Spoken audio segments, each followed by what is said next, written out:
তুমি কষ্টে আছো, তাই না? হয়তো কেউ তোমাকে ছেড়ে চলে গেছে, হয়তো তোমার উপর কেউ বিশ্বাস হারিয়েছে, আশা স্বপ্ন সব ভেঙে চুরমার করে দিয়েছে। হয়তো তুমি এমন এক জায়গায় আটকে পড়েছো যেখানে হাসলেও চোখের ভেতরে ব্যথা লুকিয়ে থাকে।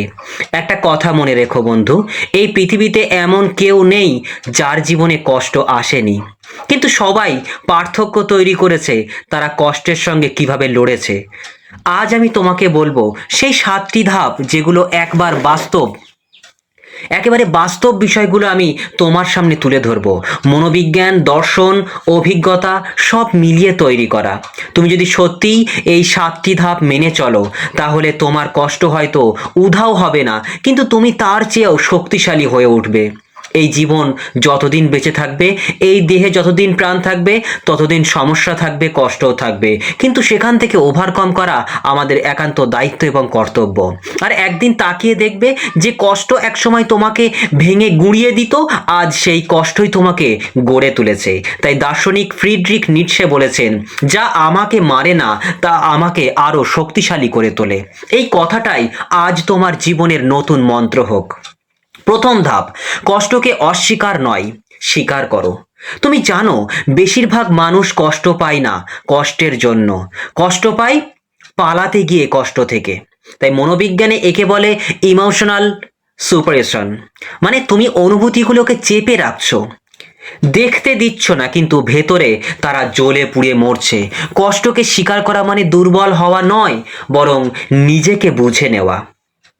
তুমি যদি নিজেকে বোঝো না, তাহলে পৃথিবীর কেউ তোমাকে বুঝবে না। তুমি নিজেকে বোঝো, তাহলে পৃথিবীর সমস্ত মানুষই তোমাকে বুঝবে। তাই গৌতম বুদ্ধ বলেছিলেন, যন্ত্রণাই জীবনের অংশ, কিন্তু যন্ত্রণাকে বুঝে ফেলা সেটাই মুক্তির শুরু। তুমি যখন নিজের কষ্টকে চিনতে শেখো, তখনই শুরু হয় নিরাময়ের প্রক্রিয়া। চেপে রাখলে আগুন নেভে না, বরং ভিতরে ভিতরে পুড়িয়ে দেয়। তাই বলছি বন্ধু, কেঁদে ফেলো, লিখে ফেলো, বলে ফেলো, কিন্তু থেমে থেকো না। দ্বিতীয় ধাপ, নিজের জীবনের দায়িত্ব নিজে নাও। তুমি জানো বন্ধু, সবচেয়ে বড় ভুলটা আমরা কি করি? আমরা ভাবি আমরা কষ্টের কারণ, আমার কষ্টের কারণ ওরা কিংবা ও, সে সমাজ, ভাগ্য, সবকিছুকে দোষ দিই। কিন্তু তুমি যখন নিজের জীবনের দায় নিজের হাতে নাও, তখনই তুমি কষ্টের উপরে উঠে দাঁড়াও। তাই আমেরিকান মনোবিজ্ঞানী ভিক্টর ফ্রাঙ্কাল, যিনি নাৎসি কনসেন্ট্রেশনের ক্যাম্পে ছিলেন, তিনি বলেছিলেন, সবকিছু তোমার কাছ থেকে কেড়ে নেওয়া যেতে পারে, কিন্তু তোমার প্রতিক্রিয়া বেছে নেওয়ার স্বাধীনতাটা কেউ নিতে পারে না। তুমি কষ্টে ডুবে গেছো, ঠিক আছে, কিন্তু তুমি কেমন করে তার প্রতিক্রিয়া দেবে সেটা তোমার নিজের হাতে রয়েছে। এই দায়িত্ববোধটাই তোমাকে পুনর্জন্ম দেবে। তুমি ভিকটিম নও, তুমি সার্ভাইভার। তৃতীয় ধাপ, কষ্টকে শিক্ষায় পরিণত করো। বন্ধু, তুমি যদি কষ্ট থেকে কিছু না শেখো, তাহলে সেই কষ্টই তোমাকে বারবার ধ্বংস করবে। সেখান থেকে শিখে নাও, কেন, কিসের জন্য, কিভাবে কষ্ট পেয়েছো। কিন্তু তুমি যদি শিখে যাও একবার, তাহলে কষ্টই তোমার শিক্ষক হয়ে যাবে। তাই দার্শনিক খালিল জিবরান বলেছিলেন, দুঃখই তোমার আত্মার গভীরতা বাড়ায়। যখন তুমি ভাঙছো, তুমি আসলে ভিতর থেকে গঠিত হচ্ছ। প্রত্যেকটা ভুল, প্রত্যেকটা ধোঁকা, প্রত্যেকটা হারিয়ে যাওয়া, প্রত্যেক বিশ্বাসঘাতকতা সবকিছুই তোমাকে একটাই প্রশ্ন জিজ্ঞেস করে, এখন তুমি কি শিখলে? এখান থেকে তুমি কি শিখলে, আর এখন তুমি কি করবে? শুধু অভিযোগ করলে জীবন থেমে যায়। তাই অভিযোগ করো না বন্ধু, যে ও আমাকে কাঁদিয়েছে, ও আমাকে কষ্ট দিয়েছে, ওই মানুষটাকে আমি এত ভালোবাসি, তারপরে ও আমাকে এরকম করে বিশ্বাসঘাতকতা করলো। না বন্ধু, আমরা আমাদের জীবন অভিযোগ করার জন্য নয়, কিন্তু প্রশ্ন করলে জীবন এগিয়ে যাবে। তাই নিজেকে প্রশ্ন করো। চতুর্থ ধাপ, তুলনা করা বন্ধ করো। এটাই এটাই আজকের সমাজের সবচেয়ে বড় কষ্টের উৎস। ওর জীবনে এত ভালো চলছে, আমি কেন না? আমার জীবন কেন এমন চলছে? আমার কপালটাই বা এমন খারাপ কেন? আর এই চিন্তাটাই তোমার কষ্টকে হাজার গুণ বাড়িয়ে দেয়, হাজার গুণ বাড়িয়ে দেয়। তাই মনোবিজ্ঞানী লিওয়ান ফেন্টিজার বলেছেন, মানুষ নিজের সুখ নয়, তুলনার ফলাফল মেপে দেখে। তুমি অন্যের সঙ্গে নিজের জীবনের তুলনা করছো বন্ধু, কখনো তুলনা করে সুখী হতে পারবে না। কিন্তু তুমি জানো না ওর হাসির পেছনে কত কান্না লুকিয়ে আছে? তুমি সেটা মানে নিজের অজান্তেই বুঝতে পারো না। যে হাসছে, যে মানে একদম বিন্দাস আছে, আমরা ভাবছি যে ওর জীবনে কোনো কষ্ট নেই, কিন্তু তুমি জানো বন্ধু ওর হাসির পেছনে কতটা কান্না, কতটা কষ্ট, বেদনা লুকিয়ে আছে। যতক্ষণ তুমি অন্যের মতো হতে চাও ততক্ষণ তুমি নিজের ক্ষমতাকে অবহেলা করছো। তাই অন্যের মতো হইতে যেও না, অন্যকে নিয়ে কিন্তু কপি করো না। তুমি অন্যের মতো হতে গেলেই তুমি কিন্তু নিজেকে অবহেলা করে ফেলবে। নিজেকে মেনে নেওয়াই হলো প্রকৃত শান্তি। তোমার যা আছে, তুমি দেখতে খারাপ, ভালো, তোমার অর্থ আছে, টাকা আছে, ঘর বাড়ি আছে, না আছে, এই সবগুলো নিয়ে কিন্তু তোমার কিচ্ছু ভাবার নেই, কিচ্ছু বলার নেই। তোমার যেটা আছে সেটাই হচ্ছে তোমার কাছে আছে। নিজেকে মেনে নেওয়াই হলো প্রকৃত শান্তি। তোমার গল্প আলাদা, তোমার সময় আলাদা, তোমার পথ আলাদা। এটা মেনে নাও বন্ধু, এটা মেনে নাও। তুমি নিজের জীবনটাকে পুরোপুরি বুঝলে তখনই তুলনার প্রয়োজন শেষ হয়ে যাবে এবং তুমি একা একাই শান্তিতে থাকতে পারবে। পঞ্চম ধাপ, নিজের সঙ্গে আলাদা সময় কাটাও। হ্যাঁ, তুমি কি জানো বন্ধু, আমরা নিজের সঙ্গে থাকতে ভয় পাই। কারণ একা হলে সব কষ্ট, সব স্মৃতি সামনে চলে আসে। কিন্তু মনোবিজ্ঞানে বলা হয় সলিউটেড হেলস, অর্থাৎ একা সময় কাটানোই মানসিক নিরাময়ের শুরু। তুমি নিজেকে সময় দাও, নিজেকে বোঝার চেষ্টা করো। তুমি একটু হাঁটো, প্রয়োজনে একটু লেখো, চুপচাপ বসে থাকো নিজের মতো করে, নিজের ভেতরের কথাগুলোকে শোনো।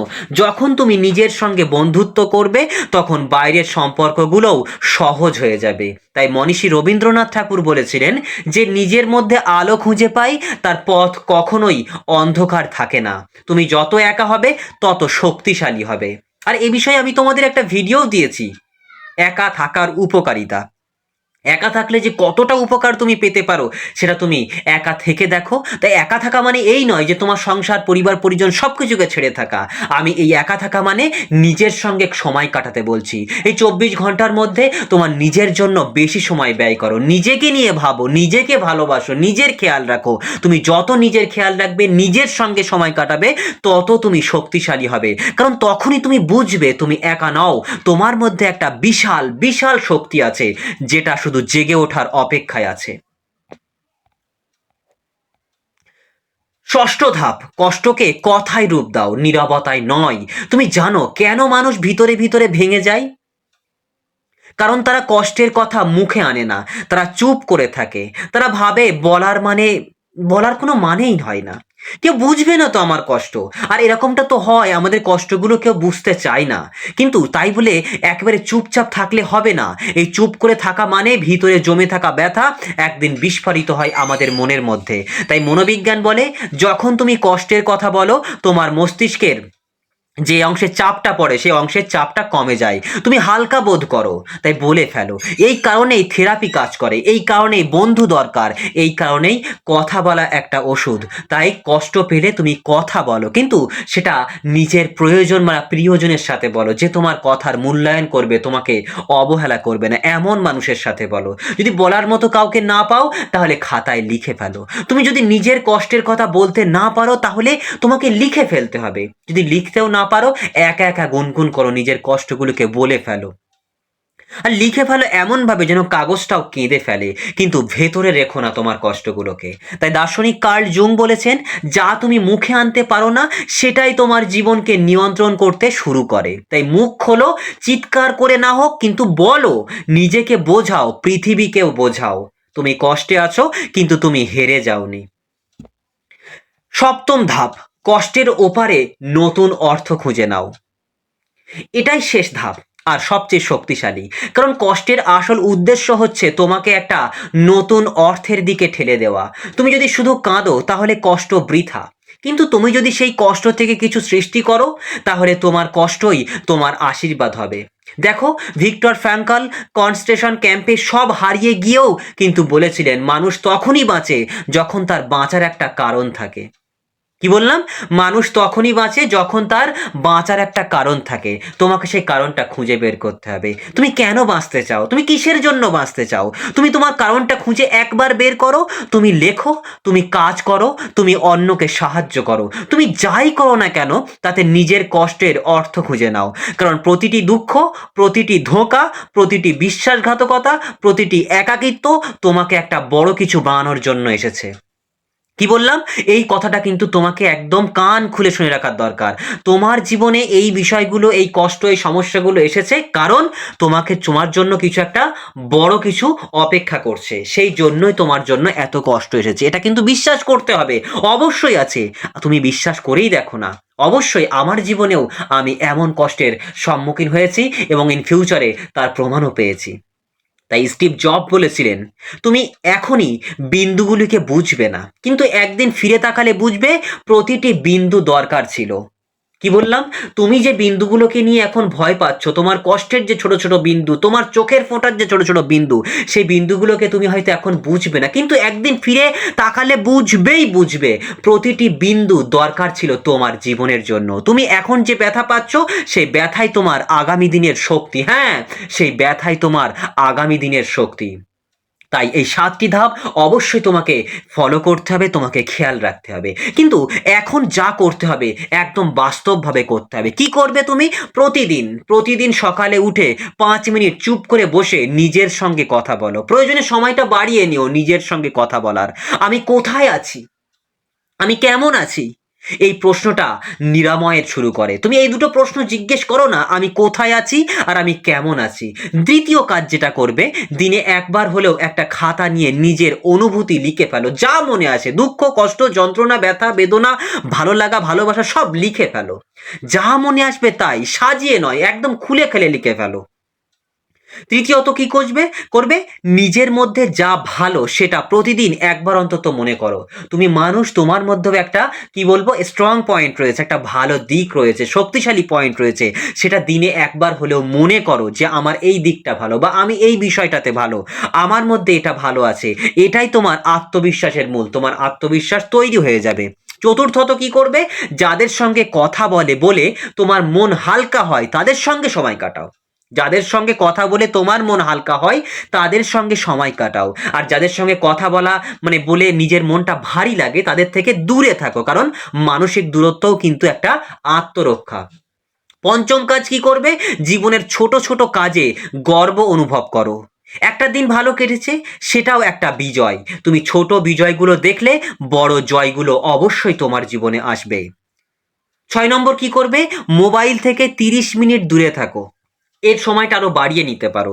নিজের মস্তিষ্ককে শান্তি দাও। তুমি দেখবে চিন্তা কমবে, ঘুম বাড়বে, আর কষ্ট হালকা হবে। এই পৃথিবীর সমস্ত কষ্টই একদিন সময়ের ব্যবধানে হালকা হয়ে যায়, ফিকে হয়ে যায়। কি বললাম? সময় হচ্ছে কষ্টের যন্ত্রণার লাঘবের মূল ওষুধ। ঠিক আছে? যে যতই বলুক না কেন, সময় সমস্ত কষ্ট আমাদের দূর করে দেবে, এবং এটা দেয়ও, 100% দেয়।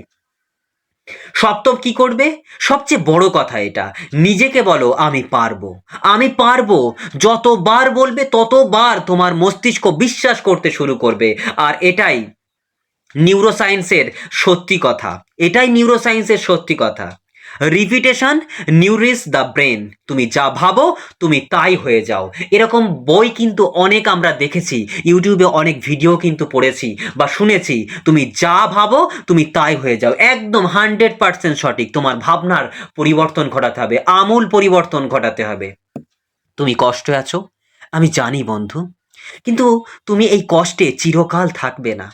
একদিন তুমি নিজেই অবাক হবে যে কষ্ট তোমাকে একসময় কাঁদাতো, আজ সেই কষ্টই তোমার হাসির কারণ হয়ে উঠেছে। তুমি যে কষ্টে ডুবে আছো তা হয়তো এখন তোমাকে পুড়িয়ে দিচ্ছে, পুড়িয়ে তোমাকে শক্তিশালী করছে, কিন্তু বিশ্বাস করো, এই আগুনই তোমার চরিত্র গড়ে তুলছে। একদিন তুমি তাকিয়ে দেখবে তুমি আগের সেই মানুষটা নেই। তুমি আরো গভীর, আরো শক্তিশালী, আরো বাস্তব হয়ে গেছো। তুমি তখন বুঝবে কষ্ট আসলে শত্রু নয়, কষ্টই ছিল তোমার সত্যিকারের শিক্ষক, তোমার সত্যিকারের বন্ধু। তাই গৌতম বুদ্ধ বলেছেন, তুমি যতটা আলো চাইছো তার জন্ম সেই অন্ধকার থেকেই হবে। তুমি যতটা আলো চাইছো তার জন্ম সেই অন্ধকার থেকেই হবে। তুমি আজ অন্ধকারে আছো, ঠিক আছে, কিন্তু এই অন্ধকারই তোমার ভিতরে আলো জ্বালাবে। তুমি শুধু থেমে যেও না বন্ধু, তুমি থেমে যেও না। তুমি কাঁদতে পারো, মন খুলে কাঁদো। তুমি ভাঙতে পারো, ভেঙে গুঁড়িয়ে যাও, কিন্তু থেমে যেও না। কারণ তোমার ভিতর এখন অনেক কিছু বাকি আছে। তোমার গল্প এখনো শেষ হয়নি, সবে শুরু হচ্ছে। মনে রেখো বন্ধু, তুমি যদি নিজের জীবনের নায়ক হতে চাও, তাহলে কষ্টের গল্প থেকে পালিও না, তার মধ্যে দাঁড়াও, চোখে চোখ রাখো আর বলো, তুমি আমাকে হারাতে পারোনি হে কষ্ট, তুমি আমাকে হারাতে পারোনি, পারবি না তুই আমাকে হারাতে। কারণ তুমি হারার আগে তুমি হারার জন্য জন্মাওনি, তুমি জন্মেছ বন্ধু লড়ার জন্য, তুমি জন্মেছ জ্বলে ওঠার জন্য, তুমি জন্মেছ নিজের জীবনটাকে একেবারের জন্য হলেও গর্ব করে বলার জন্য, আমি পেরেছি, আমি পেরেছি বন্ধু, আমি পেরেছি।